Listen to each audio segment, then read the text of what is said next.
The morning I found out what my daughter-in-law had done, I was standing in my kitchen in Dartmouth, peeling potatoes for a Sunday soup.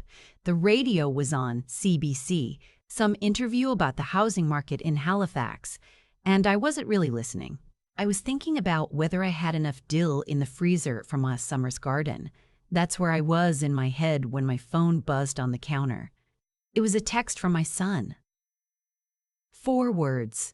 Mom. Come to Emerg. I turned off the burner. I didn't even take my coat from the hook by the door. I grabbed it from the chair in the hallway where I'd thrown it the night before. My hands weren't shaking yet. That came later. My son's name is Wesley.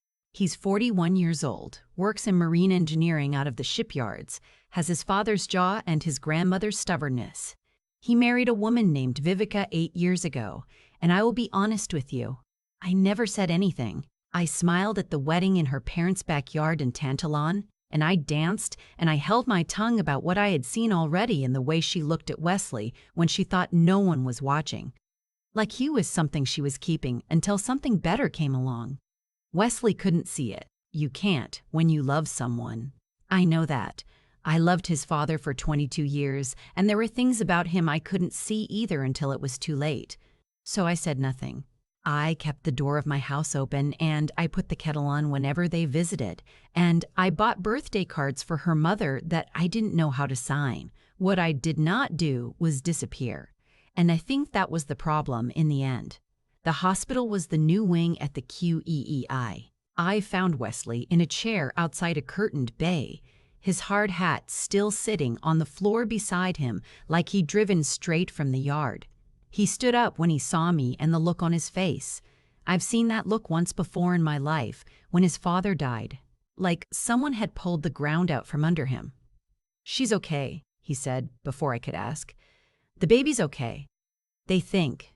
I sat down beside him and I took his hand and I waited. It had started the night before.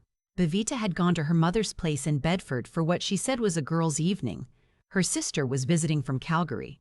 Wesley had worked a late shift and come home to an empty house and gone to bed. He didn't know anything was wrong until 3 in the morning when the RCMP called him. A woman matching Vivica's description had been found on the shore of the Bedford Basin, just off the trail near the old rail bed.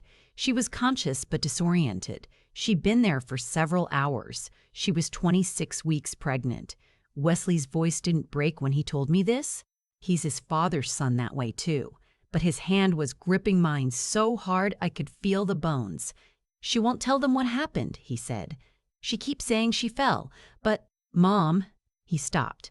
"Show me," I said. He pulled out his phone. The nurse had let him take one photo before they cleaned her up. I looked at it for a long time. Then I handed the phone back to him and I said, "That is not from a fall. Her name is Vivica Arden Beaumont, and she is 37 years old, and she grew up in Bedford, and she has a mother who still introduces herself at the yacht club as Rosalind Arden of the Fredericton Ardens, as if that means something particular. I had met Rosalind perhaps 15 times over 8 years. She brought wine to things that didn't require wine, and she had a way of looking at my house, my small, clean, honest house in Dartmouth, like she was solving a math problem. She had never liked me. I was a retired school librarian.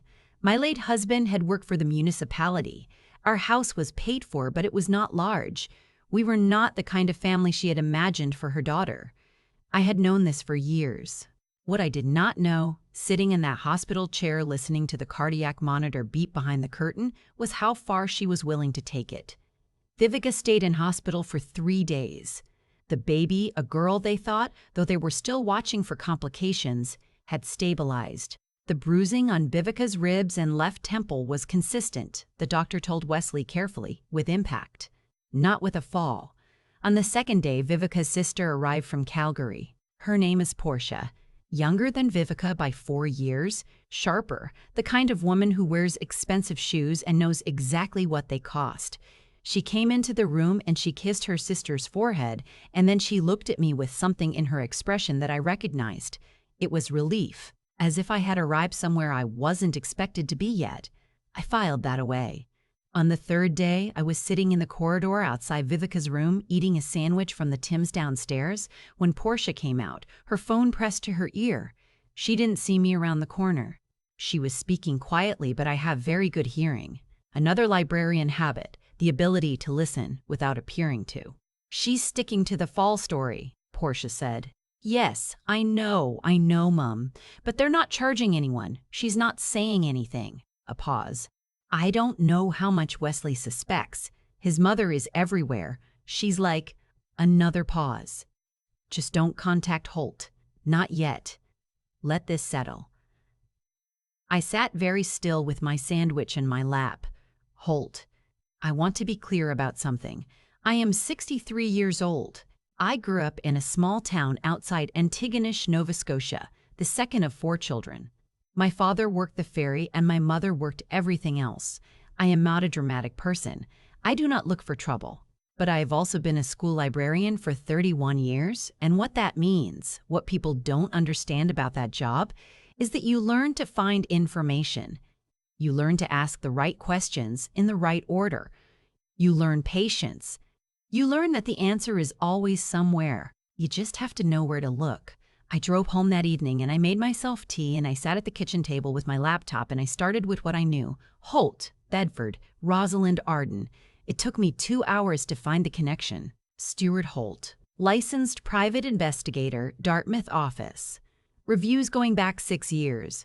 One review from a pseudonymous account described him in terms that made my stomach turn. Helped our family deal with a complicated estate situation when outside parties wouldn't take a hint. Outside parties. I closed my laptop. I looked out my kitchen window at the dark harbor. The lights of Halifax were reflecting on the water the way they do in November, yellow and wavering. I thought about my granddaughter. I didn't know her name yet, but she was real. She was there. I picked up my phone and I called my brother. My brother's name is Clifford. He is 68 years old and he spent his career as an investigator with Service Canada fraud cases, benefits fraud, the kind of work that requires sitting in cars for long hours and being meticulous about paperwork. He retired 4 years ago to a house in Truro and a garden that he photographs obsessively. He is the only person in my life who I trust completely. He answered on the second ring, which meant he was already awake, which meant he'd been thinking about me. "Tell me," he said. I told him everything. He listened without interrupting, which is his particular gift. When I finished, there was a pause, and then he said, "Does Wesley know you're doing this?" "Not yet." "All right," he said. "Give me until Friday. I should tell you about Wesley and Vivica's marriage. Not the public version, the dinners and the renovations and the announcement photo with the little chalkboard sign, but the real version, the one I pieced together over 8 years of watching. Vivica was the one who wanted things. That's not a character flaw. Most people want things. But what she wanted shifted constantly, and it always seemed to shift just as Wesley had worked himself to the bone to give her the previous thing. The house in Dartmouth. Too close to his mother, too far from hers. The house they bought in Bedford, too small once she saw what the Arden cousins had in Armdale. The kitchen renovation. The vehicle. I'm not saying Wesley was perfect, but I watched my son work 7 days a week for 3 years to pay for a house he barely slept in, and I watched his wife have lunch with her mother 4 days a week, and I kept my mouth shut. Until about a year before this, when Vivica found out she was pregnant, something shifted between them. Wesley told me about it in the driveway one afternoon, engine running, the way he always told me hard things, already halfway somewhere else. He said Vivica had suggested they move to Calgary. Her sister was there. She had contacts, a fresh start. Wesley had his job, his certifications, his whole career built here. He had said no. She hadn't argued. She'd gone quiet. That, my son told me, was the thing that scared him. Clifford called me Thursday night, a day early. "Holt has done work for the Arden family before," he said. "Twice that I can document. The first time was about 9 years ago. There was a will dispute when Rosalind's father died. The second time was 18 months ago." He paused. The timing on the second one is interesting. 18 months ago was approximately when Vivica found out she was pregnant. "What kind of work?" I asked. "Surveillance. Asset documentation. The kind of thing you hire someone for when you're trying to establish that a person isn't who they say they are, or isn't where they say they are. I sat down slowly at the kitchen table. "Clifford," I said, "you don't think this was about getting rid of me?" "No," he said. "I think it was bigger than that. I think someone was building a case, and I think Vivica finding out about it changed the plan. I have to slow down here because what came next matters, and I want to get it right." On the Friday 4 days after I gotten Wesley's text, Vivica asked to see me alone. Wesley was at work. The visiting nurse had come and gone. I brought soup because I didn't know what else to do with my hands. She looked terrible. She looked like someone who had been carrying something very heavy for a very long time and had finally set it down in the worst possible place. "I need to tell you what actually happened," she said. I sat down. I didn't say anything. 31 years of library work, you learn that silence is the most useful tool you have. "My mother hired someone," Vivica said.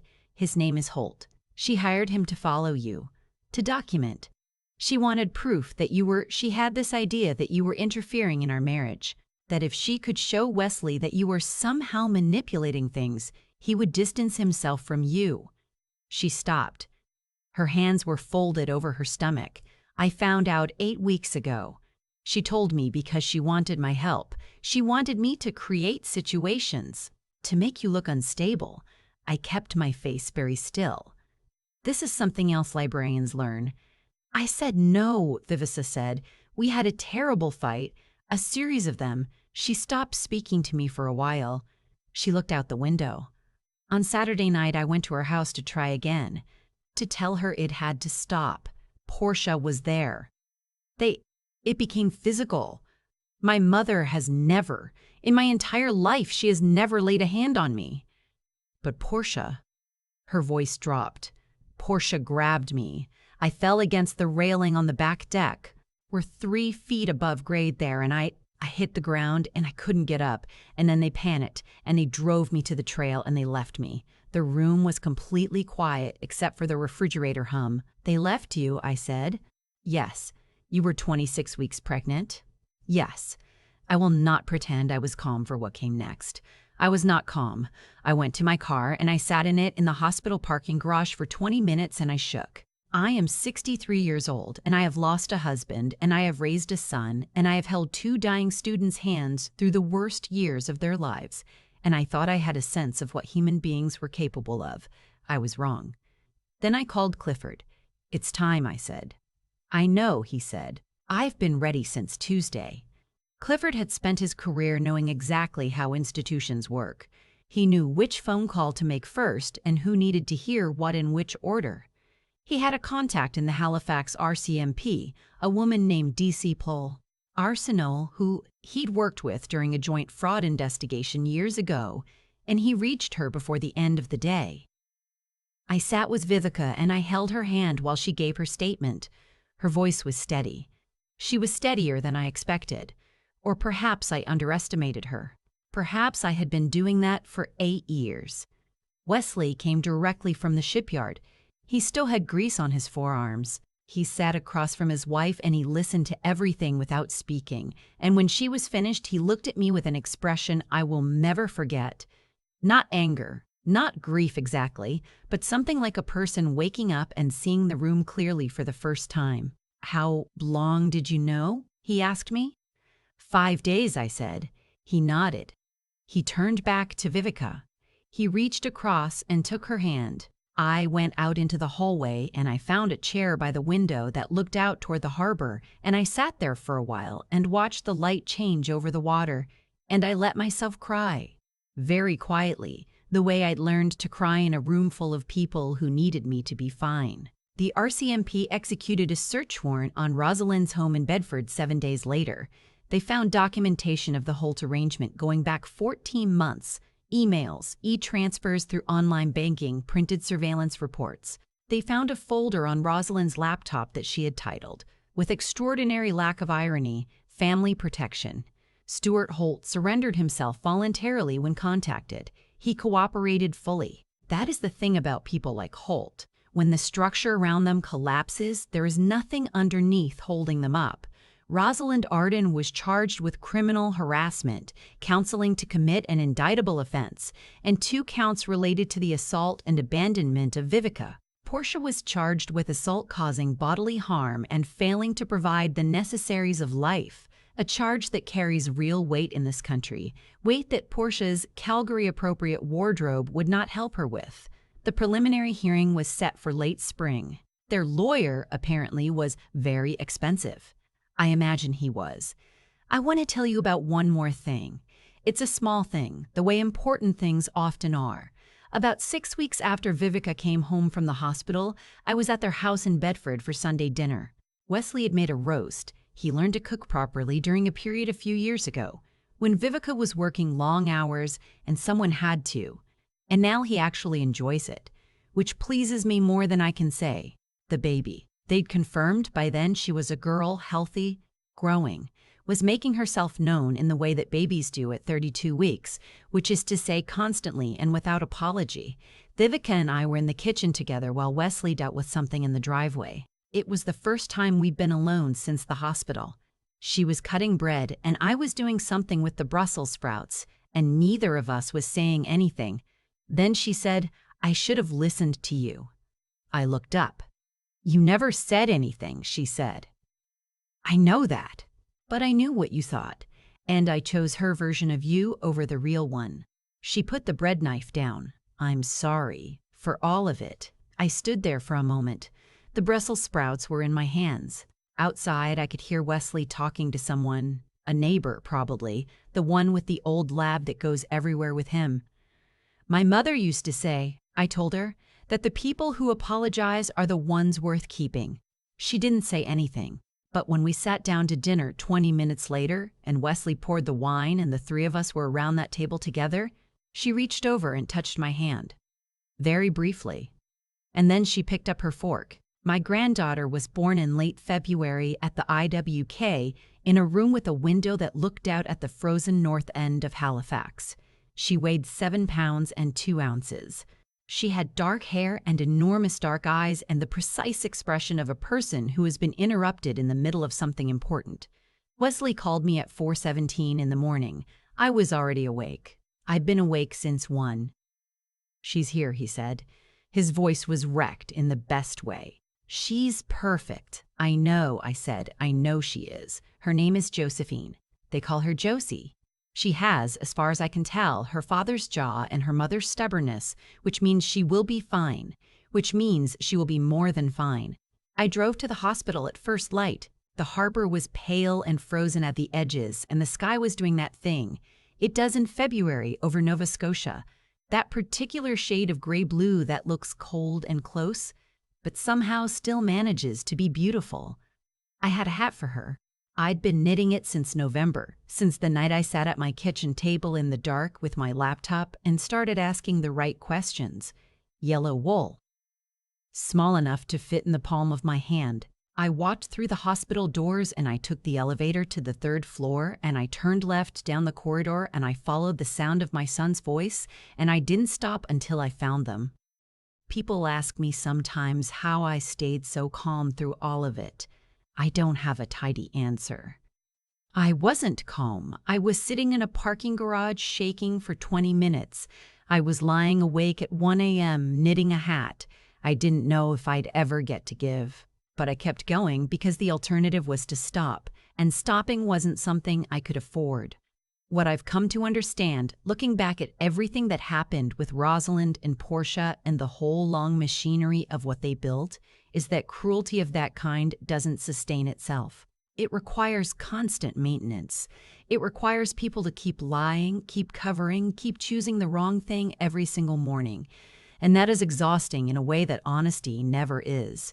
Rosalind had been maintaining that particular structure for years. The surveillance, the folders, the private investigator, the careful reshaping of how her daughter saw the world. And all it took was one moment when Vivica looked at what her family had become and said no. One moment of clarity, and the whole thing began to come apart. I think about Vivica a great deal.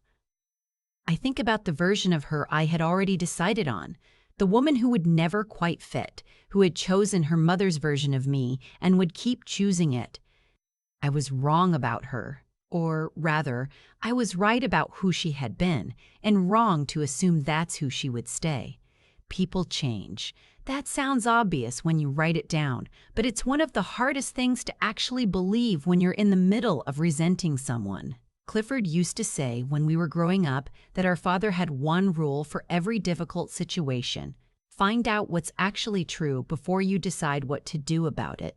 Our father was a ferry worker from Antigonish who read the newspaper every morning front to back and fixed things with his hands, and never once in his life hired a private investigator to destroy someone. But he understood something about patience that I've carried with me ever since, that the person who waits for the truth is almost always in a stronger position than the person who manufactures it. Rosalind manufactured, and when her manufactured version of events collided with the actual evidence, the emails, the e-transfers, the paper trail that Clifford found because he knew exactly where institutions keep their records, there was nothing left to hold it up. Josie is 4 months old now. She fits in the crook of my arm like she was made for it, which I suppose she was. When I look at her, I think about all the things she doesn't know yet about what it cost to get her here safely. She doesn't know about the trail by the Bedford Basin or the parking garage or the yellow hat or the 4 a.m. phone call. She doesn't need to. That's our job, mine and Wesley's and Vivica's, to carry the hard parts so she doesn't have to. Not forever, just until she's strong enough. And she will be strong enough. I can already see it in the way she looks at things. Very still, very focused, like she's solving something. Her grandmother's eyes, Wesley says. I'll take that.